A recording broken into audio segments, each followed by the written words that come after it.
Morning, Alex. This is the closest I get to having a fancy library in my background. And today, we're going to be talking about the tragedy of the commons.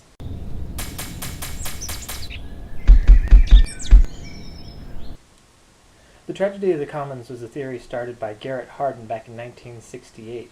But before we can talk about what the theory states, we need to talk about what the commons were. Hardin's argument, the commons were a field where all the local people could graze their cattle. Now, everybody would graze as many cattle as they wanted, but if too many people grazed too many cattle, then the field would be ruined. Now, in starting out, everybody would be grazing just the same number of cattle that they would need to survive. Each individual person is gaining the maximum gain from each of their individual cattle, but the damage done by overgrazing was equally shared among the people.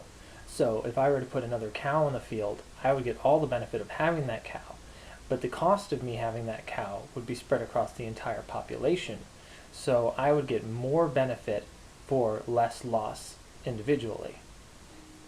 Now, Hardin used this as an argument against the open access of resources. They either needed to be put under the lock and key of the government or into private property, wherein if I were to overuse it, I would also take on all the risk of its destruction. This comes into play in environmental health when we talk about things like the atmosphere of the oceans, wherein there's not a specific owner for any particular spot of it, except for, of course, the oceans and specific economic zones and whatnot. But the point is, if everybody has unlimited access to the resources, the damage will be spread across everybody, but the gain will only be felt by a select few. As such, the select few who will overburden that system will eventually cause the decline of it for everybody. Hardin took this one step further, arguing that unregulated breeding was also a form of destruction of the commons, and that putting no limits on the number of children a person could have would also result in the tragic downfall of the ecosystem on the Earth. The position is a little bit extreme, but it also echoes Malthusian viewpoints throughout history, that the ever-growing population will eventually exceed the carrying capacity of the Earth and lead to the downfall of all mankind, or a tragedy of the commons. A Census Article has come out. A lot of people have pointed out that the commons in Old England from which he based his premise were not properly defined.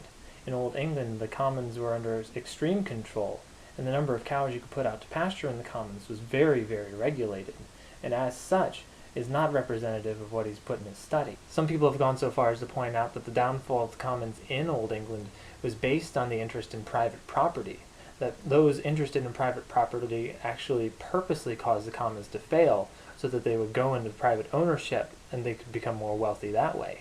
Now, another flaw with this premise is the fact that this assumes that everybody is out for their own individual gain, that they're not interacting with any other neighbors whatsoever, and that there's no general discussion amongst the players who use the commons. Now, this might not make his argument any less valid, but at the same time, that doesn't necessarily mean that there can't be open access to resources. On this, the commons doesn't have to fall to private ownership or be put under strict government control. If we can just talk to each other and come to a mutually beneficial conclusion, then the commons can still remain the commons. The commons only truly fails when an individual puts their personal gain above the better good of the community, which in the broader scheme of things, I think is the better lesson to be learned from his study.